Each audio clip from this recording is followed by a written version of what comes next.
ವೀಕ್ಷಕರೇ, ಪಂಚರಾಜ್ಯಗಳ ಚುನಾವಣೆಯ ರಿಸಲ್ಟ್ ಬಂದಿದೆ. ಒಂದು ಕಡೆ ಪಶ್ಚಿಮ ಬಂಗಾಳದಲ್ಲಿ ಏನೆಲ್ಲ ಆಗ್ತಾ ಇದೆ ಅನ್ನೋದನ್ನು ಗಮನಿಸ್ತಾ ಇದ್ದೀವಿ. ಮತ್ತೊಂದು ಕಡೆ ತಮಿಳುನಾಡಿನಲ್ಲಿ ವಿಜಯ್ ಅವರು ಒಂದು ಕಡೆ ಸರ್ಕಾರವನ್ನು ರಚನೆ ಮಾಡೋದಕ್ಕೆ ಶತಾಯಗತಾಯ ಪ್ರಯತ್ನವನ್ನು ಮಾಡ್ತಾ ಇದ್ದಾರೆ. ಅದೆಲ್ಲದರ ನಡುವೆ ಕೇರಳದಲ್ಲೂ ಕೂಡ ಸಿಎಂ ವಿಚಾರಕ್ಕೆ ಸಂಬಂಧಪಟ್ಟಂತೆ ನಾನಾಗಬೇಕು ಅಂತ ಹೇಳಿ ಮೂವರು ಸಿಎಂ ರೇಸಲ್ಲಿದ್ದಾರೆ.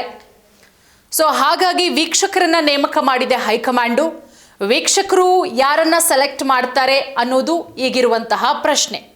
ಅದೆಲ್ಲದರ ನಡುವೆ ಕೇರಳದಲ್ಲಿ ರಾಜ್ಯ ಕಾಂಗ್ರೆಸ್ ನಾಯಕರ ಪ್ರಭಾವ ಈಗ ಕೆ.ಸಿ. ವೇಣುಗೋಪಾಲ್ ಅವರ ಪರ ಇದೆ. ಕೆ.ಸಿ. ವೇಣುಗೋಪಾಲ್ ಅವರು ಕೂಡ ಸಿಎಂ ರೇಸಲ್ಲಿದ್ದಾರೆ. ಅವರ ಹೆಸರು ಕೂಡ ಬಹಳಷ್ಟು ಜೋರಾಗಿ ಕೇಳಿಬರ್ತಾ ಇದೆ. ನಿಮಗೆ ಗೊತ್ತಿರಬಹುದು, ಜಮೀರ್ ಅಹಮದ್ ಖಾನ್ ಅವರು ಕೇರಳದಲ್ಲೇ ಒಂದಿಷ್ಟು ದಿನಗಳ ಕಾಲ ಠಿಕಾಣಿಯನ್ನು ಹೂಡಿ ಕೆ.ಸಿ. ವೇಣುಗೋಪಾಲ್ ಅವರ ಪರ ಭರ್ಜರಿಯಾದಂತಹ ಕ್ಯಾಂಪೇನನ್ನು ಮಾಡಿ ಅದಾದ ನಂತರವೇ ಅವರು ದಾವಣಗೆರೆಗೆ ಬಂದಿತ್ತು. ಅದನ್ನು ಮುಗಿಸ್ಕೊಂಡು ಮತ್ತು ಕೇರಳಕ್ಕೆ ಹೋಗ್ತಾರೆ ಅವರು, ಯಾಕಂದ್ರೆ ಅಷ್ಟು ದೊಡ್ಡ ಮಟ್ಟದಲ್ಲಿ ಪ್ರಚಾರವನ್ನು ಮಾಡಿದ್ರು.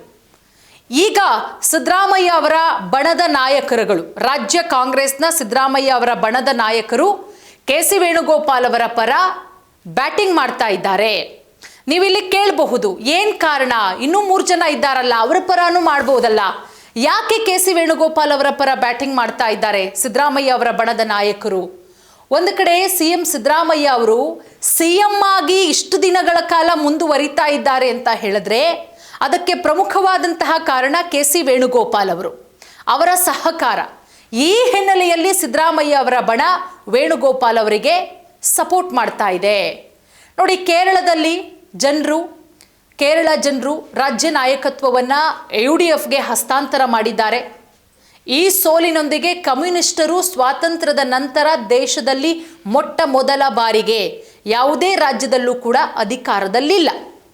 ಇನ್ನು ಕೇರಳದ ವಿಧಾನಸಭಾ ಚುನಾವಣೆಯ ಫಲಿತಾಂಶ ಹೊರಬೀಳ್ತಾ ಇದ್ದಂತೆ ಕಳೆದ 4 ದಿನಗಳಿಂದ ಒಂದು ಲೆಕ್ಕಾಚಾರ ಶುರುವಾಗ್ತಾ ಇದೆ. ಯಾಕಂದರೆ ಕಾಂಗ್ರೆಸ್ ನೇತೃತ್ವದ UDF ಅಲ್ಲಿ ಅಭೂತಪೂರ್ವ ಗೆಲುವಿನತ್ತ ಮುನ್ನಡೆದಿದೆ. ಮತ್ತೊಂದು ಕಡೆ LDFಗೆ ದೊಡ್ಡ ಮಟ್ಟದಲ್ಲಿ ಹಿನ್ನಡೆ, ಹ್ಯಾಟ್ರಿಕ್ ಗೆಲುವು ಸಾಧಿಸ್ತೀವಿ ಅಂತ ಇದ್ದಂತಹ LDFಗೆ ನೋಡಿ, ಒಂದು ಕಡೆ ಪ್ರತಿ 5 ವರ್ಷಕ್ಕೊಮ್ಮೆ ಸರ್ಕಾರ ಬದಲಾಯಿಸ್ತಾ ಇದ್ರು ಕೇರಳದ ಮತದಾರರು. ಕಳೆದ 2021ರಲ್ಲಿ ಪಿಣರಾಯಿ ವಿಜಯನ್ ನೇತೃತ್ವದ ಎಡರಂಗಕ್ಕೆ 2ನೇ ಬಾರಿಗೆ ಅಧಿಕಾರ ಕೊಟ್ಟಿದ್ರು, ಇತಿಹಾಸವನ್ನು ಬರೆದಿದ್ರು. ಆದರೆ 10 ವರ್ಷಗಳ ಬಳಿಕ ಮತ್ತೆ ಹಳೆ ಪದ್ಧತಿಗೆ ಮರಳಿದ್ದಾರೆ.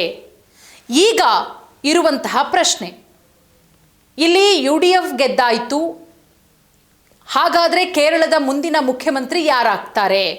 ಒಂದು ಕಡೆ VD ಸತೀಶನ್ ಅವರ ಹೆಸರು ಕೂಡ ಬಹಳಷ್ಟು ಜೋರಾಗಿ ಕೇಳಿಬರ್ತಾ ಇದೆ. ಅವರ ಬೆಂಬಲಿಗರು VD ಸತೀಶನ್ ಅವರು ಆಗಬೇಕು ಅಂತ ಹೇಳಿ ಸಾಕಷ್ಟು ಲಾಭಿಯನ್ನು ನಡೆಸ್ತಾ ಇದ್ದಾರೆ. ಅದೆಲ್ಲದರ ನಡುವೆ ಕೆ.ಸಿ. ವೇಣುಗೋಪಾಲ್ ಹಾಗೆ ರಮೇಶ್ ಚೆನ್ನಿತ್ತಲ ಅವರ ಪರವಾಗೂ ಕೂಡ ಅವರ ಬೆಂಬಲಿಗರು ತೀವ್ರ ಲಾಭಿಯನ್ನು ಮಾಡ್ತಾ ಇದ್ದಾರೆ. ಸಾಮಾಜಿಕ ಜಾಲತಾಣದ ಮುಖಾಂತರ ಅಭ್ಯರ್ಥಿ ಪರವಾಗಿ ಅಭಿಯಾನಗಳು ಕೂಡ ನಡೀತಾ ಇದೆ. ಬಟ್ ಕಾಂಗ್ರೆಸ್ ಹೈಕಮಾಂಡು ಯಾರು ಮುಖ್ಯಮಂತ್ರಿ ಅನ್ನೋದನ್ನು ಇನ್ನೂ ಕೂಡ ಅಂತಿಮಗೊಳಿಸಿಲ್ಲ. ಒಂದು ಕಡೆ ವೀಕ್ಷಕರನ್ನಾಗಿ ಹೈಕಮಾಂಡು ನೇಮಕ ಕೂಡ ಮಾಡಿದೆ ಪಕ್ಷದ ಹಿರಿಯ ಮುಖಂಡರಾದಂತಹ ಮುಕುಲ್ ವಾಸ್ನಿಕ್ ಹಾಗೆ ಅಜಯ್ ಮಾಕನ್ ಅವರನ್ನು. ಸೊ ಅವರು ಆಲ್ರೆಡಿ ಬುಧವಾರನೇ ಕೇರಳಕ್ಕೆ ಹೋಗಿದ್ದಾರೆ. ಸೊ ಅದರ ಜೊತೆಗೆ AICC ವೀಕ್ಷಕರು ಚುನಾಯಿತ ಸದಸ್ಯರೊಂದಿಗೆ ಪ್ರತ್ಯೇಕವಾಗಿ ಮಾತುಕತೆಯನ್ನು ಕೂಡ ಮಾಡ್ತಾ ಇದ್ದಾರೆ. ಸೊ ಯಾಕಂದರೆ ಈ ರೀತಿ ಮಾತುಕತೆ ಮಾಡೋದ್ರಿಂದ ಆಯ್ಕೆಯನ್ನು ಮುಕ್ತವಾಗಿ ಮಾಡಬಹುದು ಅಂತ ಹೇಳಿ ಒಂದು ಕಡೆ ಸತೀಶನ್ ಬೆಂಬಲಿಗರು ಸತೀಶನ್ ಅವರೇ ಆಗಬೇಕು ಮುಂದಿನ ಮುಖ್ಯಮಂತ್ರಿ ಅಂತ ಹೇಳಿ, ಮತ್ತೊಂದು ಕಡೆ ವೇಣುಗೋಪಾಲ್ ಅವರ ಬೆಂಬಲಿಗರು ವೇಣುಗೋಪಾಲ್ ಅವರೇ ಆಗಬೇಕು, ರಾಜಕೀಯವಾಗಿ ಹೆಚ್ಚು ಪ್ರಭಾವಿತರಾಗಿದ್ದಾರೆ. ಆದರೆ ರಾಜಕೀಯವಾಗಿ ವೇಣುಗೋಪಾಲ್ ಅವರು ಹೆಚ್ಚು ಪ್ರಭಾವಿತರಾಗಿದ್ದರೂ ಕೂಡ ಜನಪ್ರಿಯತೆಯ ವಿಚಾರದಲ್ಲಿ ಸತೀಶನ್ ಅವರು ಒಂದು ಹೆಜ್ಜೆ ಮುಂದೆ ಇದ್ದಾರೆ. ಈ UDF ಗೆಲುವಿನ ಮುಖಾಂತರ ಸತೀಶನ್ ಕೇರಳದ ಪ್ರಭಾವಿ ನಾಯಕರಾಗಿ ಹೊರಹೊಮ್ಮಿದ್ದಾರೆ. ಅದರ ಜೊತೆಗೆ UDF ಮೈತ್ರಿಕೂಟದಲ್ಲಿರುವಂತಹ ಮುಸ್ಲಿಂ ಲೀಗ್ನ ಬೆಂಬಲವೂ ಕೂಡ ಸತೀಶನ್ ಅವರಿಗಿದೆ ಅನ್ನೋದು ಒಂದು ಕಡೆ ಕಾಂಗ್ರೆಸ್ ಮುಖಂಡರ ಅಭಿಪ್ರಾಯ.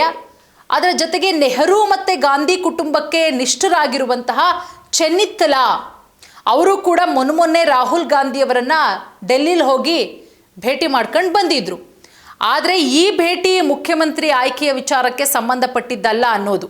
ಬಟ್ ಈಗಿರುವಂತಹ ಯಕ್ಷ ಪ್ರಶ್ನೆ, ಮುಖ್ಯಮಂತ್ರಿ ಆಯ್ಕೆಯ ವಿಚಾರದಲ್ಲಿ ಕೇರಳದಲ್ಲಿ ಕೇವಲ ಜನಪ್ರಿಯತೆ, ಜನರ ಬೆಂಬಲ ಅಷ್ಟೇ ಮುಖ್ಯ ಅಲ್ಲ, ಪಕ್ಷದ ಶಾಸಕರು ಯಾರಿಗೆ ಬೆಂಬಲ ಕೊಡ್ತಾರೆ ಅನ್ನೋದು ಕೂಡ ಇಲ್ಲಿ ನಿರ್ಣಾಯಕ ಆಗತ್ತೆ. ಯಾಕಂದರೆ ಪಕ್ಷದ ಶಾಸಕರ ಬೆಂಬಲ ಇರಬೇಕು, ಯಾರಿಗೆ ಮೆಜಾರಿಟಿ ಇರುತ್ತೋ ಅವರನ್ನೇ CM ಮಾಡಬೇಕು. ನಾಳೆ ದಿನ ಹಿಂಗಿಲ್ಲ ಅಂದಾಗ ಆದಷ್ಟು ಬೇಗ ಕಿತ್ತು ಹೋಗುವಂತಹ ಸಾಧ್ಯತೆಗಳು ಕೂಡ ಇರುತ್ತೆ. ಬಟ್ ಮೆಜಾರಿಟಿ ನೋಡೋದಕ್ಕೆ ಹೋದರೆ ವೇಣುಗೋಪಾಲ್ ಅವರ ಪರವಾಗಿ ಬೆಂಬಲಿಗರು ಧ್ವನಿ ಎತ್ತಿದ್ದಾರೆ. ಯಾಕಂದರೆ ರಾಹುಲ್ ಗಾಂಧಿ ಅವರ ಕಟ್ಟಾ ನಿಷ್ಠಾವಂತರಲ್ಲಿ KC ವೇಣುಗೋಪಾಲ್ ಅವರು ಕೂಡ ಒಬ್ಬರು.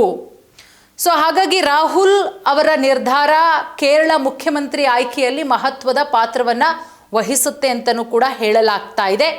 ನೋಡಿ, ಈಗ 3 ಜನರಿದ್ದಾರೆ, ಚೆನ್ನಿತ್ತಲ, ವೇಣುಗೋಪಾಲು, ಸತೀಶನ್. ಈ 3 ಕೂಡ ನಾಯರ್ ಸಮುದಾಯಕ್ಕೆ ಸೇರಿದವರಾಗಿದ್ದಾರೆ. ಮತ್ತೊಂದು ಕಡೆ ಕರ್ನಾಟಕದಲ್ಲಿ CM ಸಿದ್ದರಾಮಯ್ಯ ಅವರ ಬಣದ ನಾಯಕರೆಲ್ಲರೂ ಕೂಡ KC ವೇಣುಗೋಪಾಲ್ ಅವರಿಗೆ ದೊಡ್ಡ ಮಟ್ಟದಲ್ಲಿ ಸಪೋರ್ಟನ್ನು ಮಾಡ್ತಾ ಇದ್ದಾರೆ. ಜಮೀರ್ ಅಹಮದ್ ಖಾನ್ ಅವರು ಸೇರಿದಂತೆ ಮತ್ತೊಂದಷ್ಟು ಜನ CM ಆಪ್ತ ನಾಯಕರುಗಳು, ಆಪ್ತ ವಲಯದಲ್ಲಿ ಗುರುತಿಸಿಕೊಂಡಿರುವಂತಹ ನಾಯಕರುಗಳು KC ವೇಣುಗೋಪಾಲ್ ಅವರೇ ಆಗಬೇಕು. ಯಾಕಂದರೆ CM ಸಿದ್ದರಾಮಯ್ಯ ಅವರು CM ಆಗಿ ಮುಂದುವರಿಯೋದಕ್ಕೆ ಕಾರಣ KC ವೇಣುಗೋಪಾಲ್ ಅವರು. ಅದೇ ರೀಸನ್ನಿಂದ KC ವೇಣುಗೋಪಾಲ್ ಅವರಿಗೆ ಸಪೋರ್ಟ್ ಮಾಡ್ತಾ ಇದ್ದಾರೆ.